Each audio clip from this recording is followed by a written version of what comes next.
Welcome to the Innovation Room, the space we explore the application of technology and AI in business, the practical and sometimes philosophical ideas shaping our future.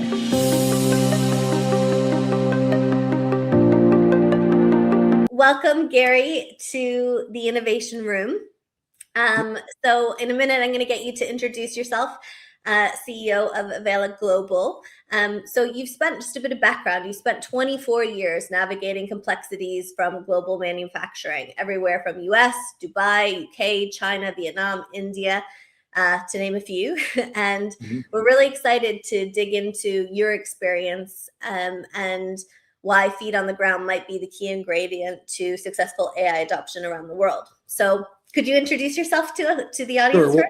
Well, first, Lindsay, thank you. It's a pleasure to be here and to be speaking with you. And like you said, I'm Gary Young, CEO of Avela Corporation. I've been doing product development and product sourcing in Asia on behalf of our U.S. clients and now Dubai clients for 24 years. And as you can imagine, it's been quite a journey between logistics and here lately geopolitical considerations.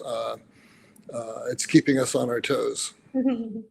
Well, and that segues us perfectly, because global business is shifting fast for many reasons. Everything from geopolitical to technology, and we have AI breaking down a lot of aspects that previously were big components to global operations. For example, language barriers.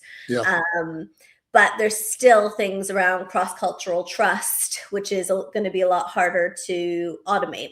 So today, our goal with you is to explore where technology wins and is helping with some of these global operations, and where it fails, and how business leaders might maintain integrity in this AI-powered world. So let's start with perhaps logistics and data. We know how AI is revolutionizing that area, but I'm really curious around the other aspects that you think AI could or is not yet playing a key role.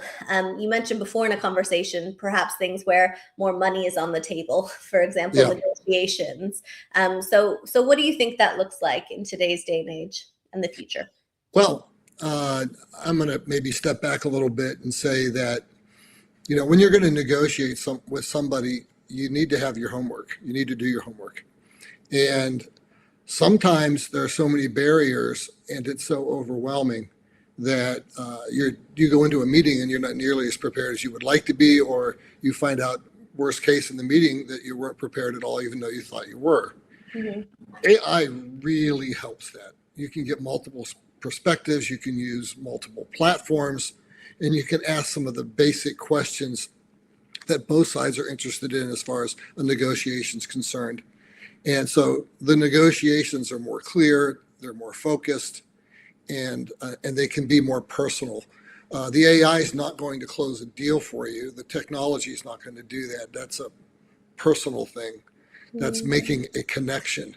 But having that data at your fingertips and having the right data at your fingertips is really important. So from that doing your homework perspective, it's made life so much easier and more efficient.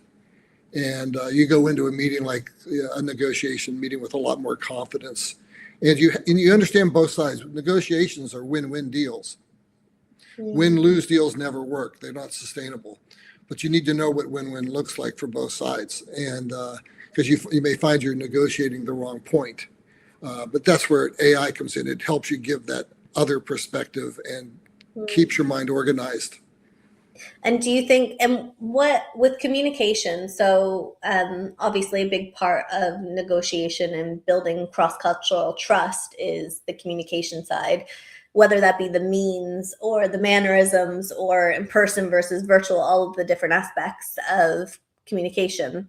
How do you see tools bridging the cultural trust gap in the way that these conversations are handled?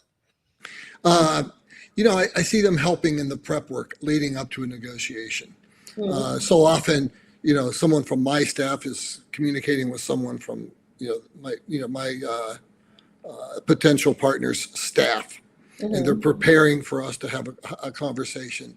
And so, dealing with the language barriers at that level, not in real time, but at that level, making sure that everybody's on the same page, because everybody wants the same outcome. In a negotiation, both sides want it to work, and there's just certain things that they need. And if you don't capture what the other side wants because there's a language barrier, then you're going to miss the negotiation. So from staff to staff in negotiating, when you're writing in a second language and having the AI look it over and say, does this make sense? And this is going to relate to my potential partner and stuff, and getting that kind of feedback and getting new ideas put on the table. I think it's been really, really helpful in that regard. Again, we're talking about businesses accelerating so fast. And so it helps you keep up with it. So you're not lagging. You don't want to be the lagging partner. But at the same time, you don't want to be so far ahead too. So you can kind of bridge that gap with these tools. But at the end of the day, it's all about making a connection. Yeah. So I want to explore that in a minute on like what that looks like in terms of prep work. But I do have a question. Are you seeing, so we mentioned language barriers. You're saying not so much in real time. So does that mean you're not seeing too much where there are language barriers, people picking up their phones and trying to translate to each other in real time? Is that not something happening, for example, very often? Not yet. Not yet. I don't think that there's enough comfort level out there for that. I think it's absolutely doable, and I think it's going to happen. But at least my experience is that people aren't willing to let that go yet. They want to take the information and process it themselves, and certainly not trust that they're being translated properly.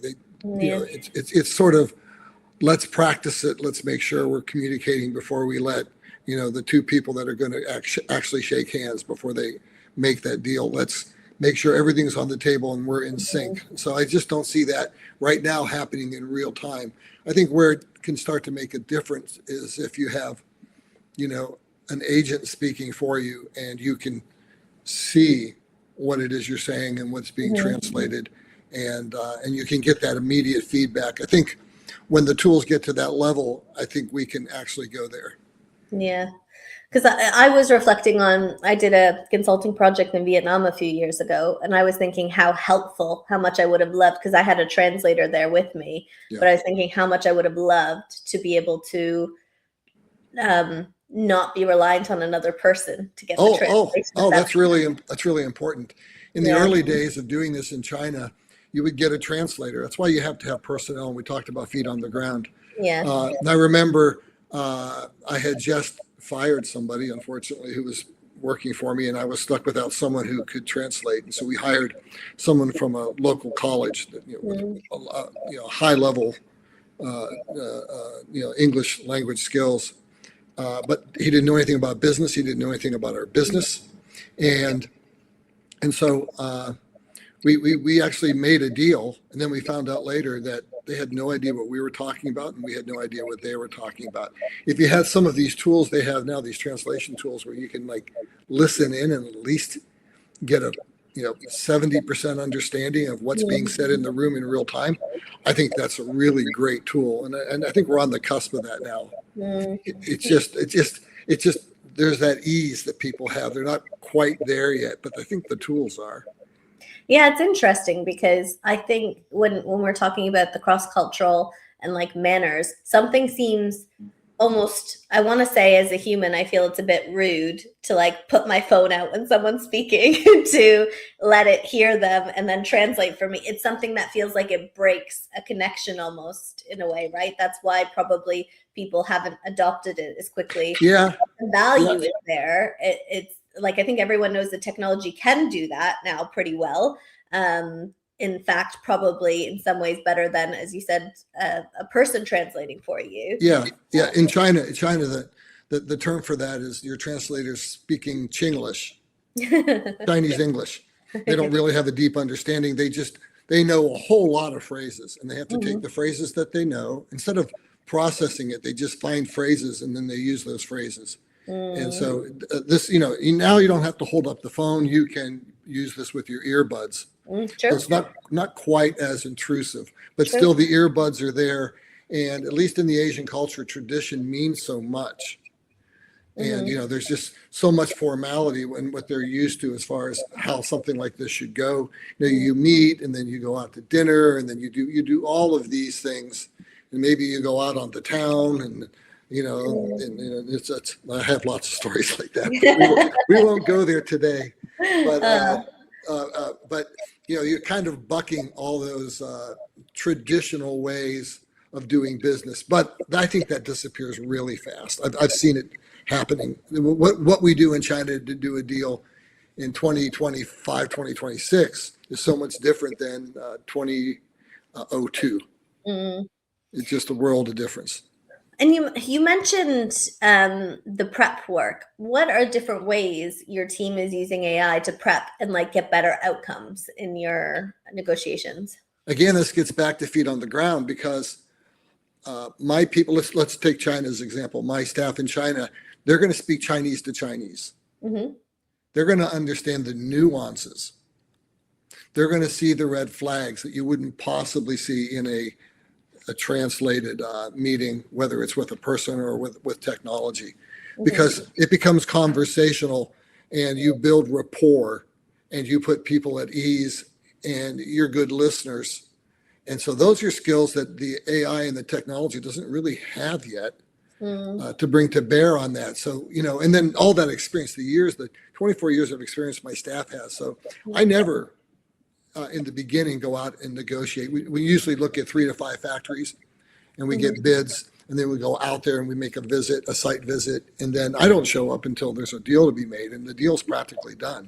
That's because all that prep work is finished, but my people are listening carefully and they're saying, we don't want to work with these people because, and here's where technology can work. We'll do background checks and we'll say all of their compliances are not up to the code, or their certificates are fake, or you can go and you can look through all of that because there's some trickery out there. But now that's getting harder and harder to do. So that's sort of the groundwork, because what you want in the end when you're involving myself and the client, and we'll all go out there to do a deal, it could be a multi-million-dollar deal and there's a handshake involved and we're just talking about the nuances at this point. All that prep work is so important, but it needs to be, in this case, Chinese to Chinese or Vietnamese to Vietnamese or Indian to Indian or Cambodian to Cambodian, in that native language where you can pick up on those nuances before someone like myself or the client ever gets there. And that's interesting as well, because I can imagine, because they know what to look for, they can get more out of AI. You can probably get better questions and better responses and better research quality. So does that mean that you're experiencing, for example, better quality due diligence or faster turnaround times to get to deals? Or how is it impacting your workflows to get to the point where you're ready to get involved? Yeah, I think faster is the answer. We can work quicker and we can work more clearly, and my staff can communicate with me better. I mean, they'll write me, like let's say they'll produce a factory audit, and they'll send it to me, and I'll read it because they're typing in English. I'm like, what do you think she meant by that? Well, that's gone away with AI. They have, China has their own AI, and so they're running what they're writing and what they're thinking through there, and it's giving them feedback like, I don't think this is clear. Can you give us a little more detail on that? And they're like, oh yeah, because it's sort of like forest through the trees. They're so deep into it that they don't understand that they're not necessarily communicating to someone like me who isn't deep into it. And so the AI is giving them that kind of feedback. So I'm getting much better reporting. And that's accelerating things, because when you have time barriers, I always tell my staff that, time is so important that a minute can mean a day can mean a week, and a week can mean missing a deadline. And so the more efficient we become, the better off we are in the long run, because, if you miss a Black Friday deadline, you're toast. Yeah. That's really interesting as well with a global business, sort of a follow the sun. the minute, day, week mindset, because if it takes them longer to process or think or have to reply, especially I can imagine to their CEO, they want to make sure it's a very thoughtful reply, and that could take time and confidence, and that could mean losing with time zones even a whole day or a whole couple of days potentially. So and there's one other Lindsay, one other thought that I just the conversation is stimulated. They're doing it on their side too. So now they're becoming more efficient. It's not just us. They're becoming more efficient. They're embracing this technology. So they're able to work faster. They're able to respond faster. And then, of course, it doesn't matter. It used to be, boy, in the old days, it's like, well, the big boss is in Thailand for a week, or the factory owner is in Hong Kong for a conference. And it's like, they won't do anything until they get the okay from him. But now he's or she is available. They can reply right away. So the technology and, like I said, the AI that's out there now and the potential is huge for making things fast. And fast is so important, because you have we could talk about logistics, but logistics ends up being as expensive as making a product sometimes. And so you need to be on time. And so the time, it's not just how much money am I saving, but how much time am I saving? That becomes just as important. So all of this acceleration, leads to being able to produce a product on time and in less time. And is it fair to say, like your examples you're using, and I'm going to transition us to a different segment in a minute, but I just provoked one more thought, which is a lot of pretty much the examples you're using in the different regions you're using them in. Is it fair to say all of the regions you're working in, which are quite vast, they're all adopting technology at a pretty similar rate? Like they're all adopting AI to do things? The awareness is there for everybody. China's working it faster and better than I think it would be India, then Vietnam.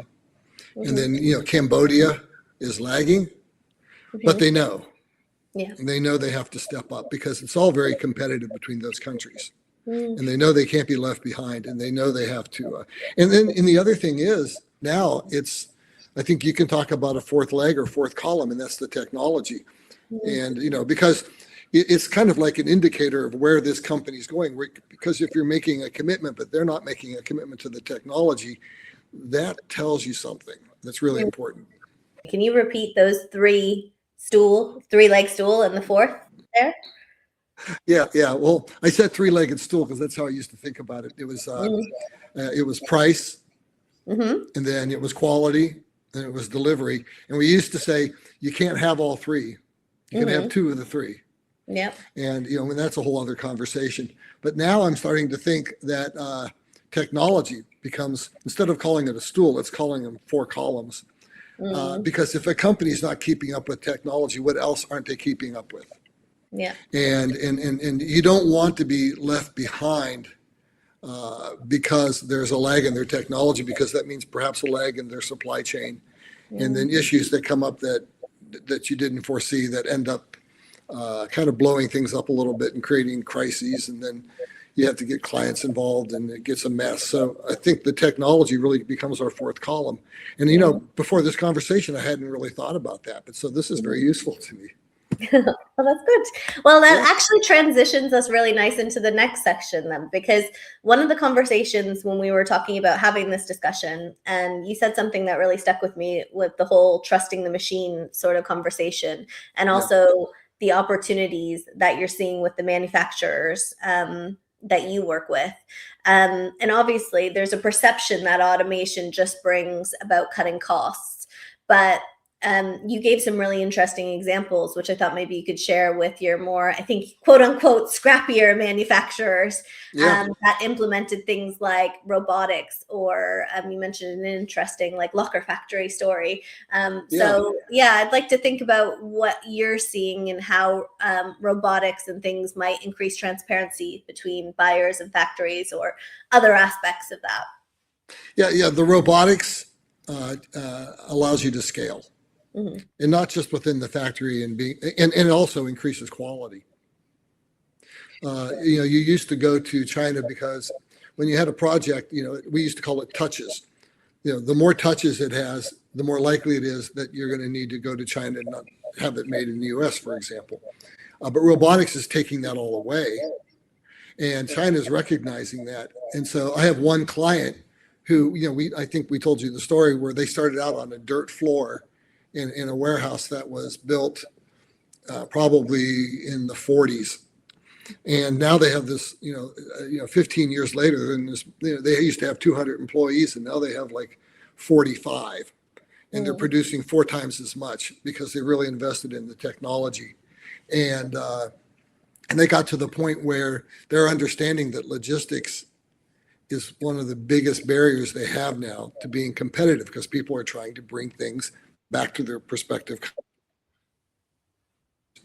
And so this one client, he looks at the factory that he's honed over the last 15 years as sort of his little incubator, where he is just fine-tuning this factory to the point where he can just pick that factory up and put it in another country. It's still his factory, it's just in another country, hiring those workers, but with their experience. And so I do think that this is going to be a trend that's going to be fascinating as things continue to evolve and start to want to reshore, but especially in underdeveloped countries and in countries who are looking to be more independent. So there's this part of that that's I think is really going to be international at the same time local. That's really fascinating, and the technology is making that happen. That is like a really, really fascinating shift. And so what does that mean so what I'm understanding a little bit is obviously the automation is reducing manual labor components, and with robotics is not a new concept, but AI powered robotics is also excelling. So it's kind of sounding like factories are moving from more manual labor to engineer level staff, if that makes sense. How does that change and what you were saying about the logistics errors? How does that also change the way you look at factories? You mentioned, actually, maybe you kind of already answered this with the fourth part of the stool, but it's an interesting cultural shift, isn't it, of what you'd expect to go into a manufacturer and see, and the way they deliver their product. Yeah, the shift I see in China, which is the only one I can really speak to right now, because that's where we're the most mature and they're the most mature, is that they're retraining their people not to be laborers, but to be, to do the upkeep and do the fixing and work with their logistics. And because they have supply chain stuff, and so they're issues, and so they're retooling as well. And they get to choose the best of the people that they have, and train those people, and kind of unleash that creativity, for those people who understand their product and their service so well. And so it just really just escalates things. And the other thing it does is it allows them to scale. I know one factory that we do our cut and sew stuff with, backpacks and outdoor gear and cooler bags and stuff like that. And when we got started with them, they had 50 employees, and now they have 4,000. Wow. And so all this automation that they're implementing hasn't stopped their growth, and it hasn't cut their employees because they're scaling. So they keep the opportunity just to scale. I mean, they're scaling so much now that they're in China, they're in Cambodia, and now they just made a deal with Egypt, and they're going to plop down a factory in Egypt and send some of their best people over there. And so they can start shipping more effectively to Europe to take on the European markets. So that's all Chinese. That's all Chinese efforts and all their experience, and understanding that China in some ways is I don't want to say they're tapped out, but there are issues over there, and they need to it's like they can't have all their eggs in the Chinese basket, just like I can't. Yeah. And so just this global thing going on that's just really amazing, and technology drives all of it. Mm-hmm. And that actually, I mean, Gary, you couldn't make this better segues if I asked for it, but it kind of transitions us nicely to the sort of segment after us thinking about the death of distance. And one of the insights you shared and you were looking forward is a shift away from make it in China, ship it globally model to decentralizing production and strengthening local relationships. I'd like to explore that a bit more, and why, both logistically, why that is. You already gave the Egypt example, but why you think, I guess there's some geopolitical, but in particular, what role you think technology is playing in helping making that happen, but what other factors as well that you think are making that shift happen in the next however many years you think it'll take? Yeah, well, let's go to the International Space Station. You didn't expect that. Nope. They have they have a 3D printer up there, and if they get really stuck, they can send a file there, and they can print out whatever they need to make it. Maybe it's a wrench or something like that to do a fix. And when they weren't equipped to do that, they don't have to wait 3 months for something to come up, for that wrench to appear. So 3D printing's really changed the world too, and that's the same with automation and robotics and AI. It's all in one package. And so I've been in China. I've been to these 3D printing places where they're printing in stainless steel, they're printing in bronze, they're printing, and they're making parts for their EV industry, and they're 3D printing them. They're not casting them because that industry is changing so fast that by the time they make the molds, they're ready to make another mold. They're ready to make another mold where they can just have a new file, and they can print those. They can print those parts. The interesting thing is that when you're in the 3D printing realm and being able to print in any medium whatsoever, whatever metal that you want, you don't have to ship it anywhere. You can send a file and get something that afternoon if it's an emergency, and you don't have to wait on a DHL for 5 days to do air freight to get the thing that you need. And so I think that all of that technology is bringing things back. Maybe not the giant manufacturers. You're not going to 3D print a whole car, let's say in Dubai, but maybe you do 3D print a part that you need for your car or for your drone or whatever it is that you're doing. And I think that's part of bringing manufacturing back and bringing it local, is that kind of support. And I can see companies that are making things like EV cars putting something together where instead of having a parts warehouse, they have this little 3D printing factory, and they'll just make you whatever you need to support the product that they make. And I've seen these factories in China where, they're the size of football fields.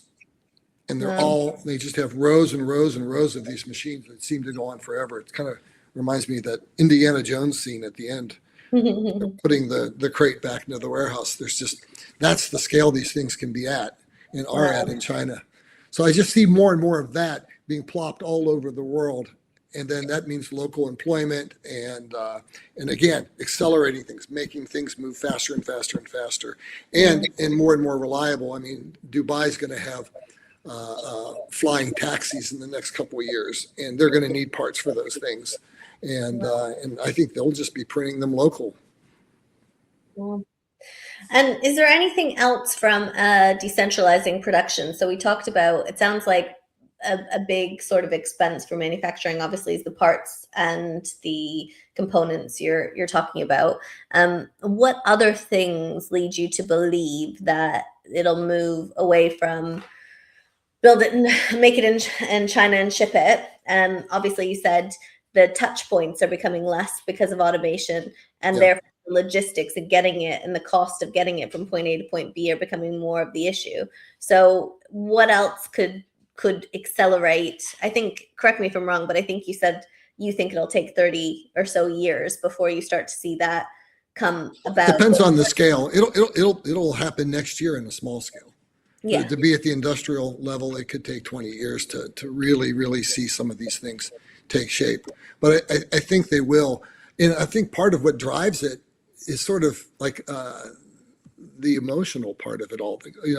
The pride of the country. They want these things made in their country. They want to take ownership of these things and feel like they're not just, a buyer. And that's true in Saudi Arabia. I met a man in Saudi Arabia, a man from Saudi Arabia in Dubai, who said, "Oh, a lot of Chinese manufacturers." I'm like, "Yeah." He says, "Find me a manufacturer. If you can get him to come to Saudi Arabia, I'll pay first class tickets for you and him and put you in a 5-star hotel. We want to talk to them because he didn't say hell bent, but they seem to be hell bent on opening up 10,000 factories in 10 years in Saudi Arabia, because they feel like it's critical to their independence, because they just, when you're a country that just has money and oil, and you're just so dependent on everybody. And so you get this feeling of wanting to be independent, and it's sort of a yearn for freedom, to be free from some of these things. And so I think that emotional drive is there as well. Yeah, I think that's a really fair insight. So what are the biggest hurdles then that need to be overcome in terms of technology, or I guess the emotional piece is already there. So what are the biggest hurdles to getting it to the industrialized stage? Well, we go back to deal making. It has to be win-win. Why would a Chinese factory do that? I'll take my friend Ray from Cambodia, who's got 4,000 employees, but he's going to open up a factory in Egypt. Well, he started meeting with the officials, and they are so hungry that he's got 10 years where he doesn't have to pay any tax, and and they're doing all these land guarantees and all these power guarantees. They're doing all this stuff for him to make it so attractive that he'll actually make the move, because they know he has the expertise, and they have a huge population of young males. And not to put too fine a point on it, but there's probably nothing more dangerous than a population of unemployed males in a country.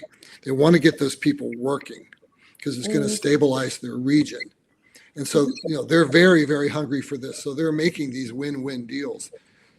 For my friend Ray, it was kind of like, well, maybe I'll do this, and then they just keep piling it on. We'll do this for you. We'll do this for you. We'll do this for you. We really want you to come.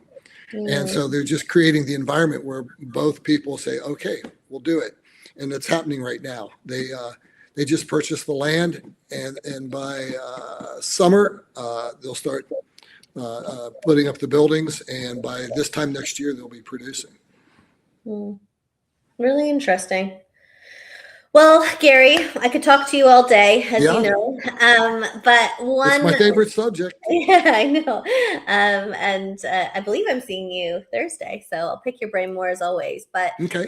For the audience today, one last shot of wisdom. We like to wrap up with some words of wisdom. So for any business leaders that are currently trying to balance, high tech and innovation with whatever their business endeavors are, and perhaps navigating some of that old school human connection and merging the worlds with technology, what is one action they could take away from today, learning from you?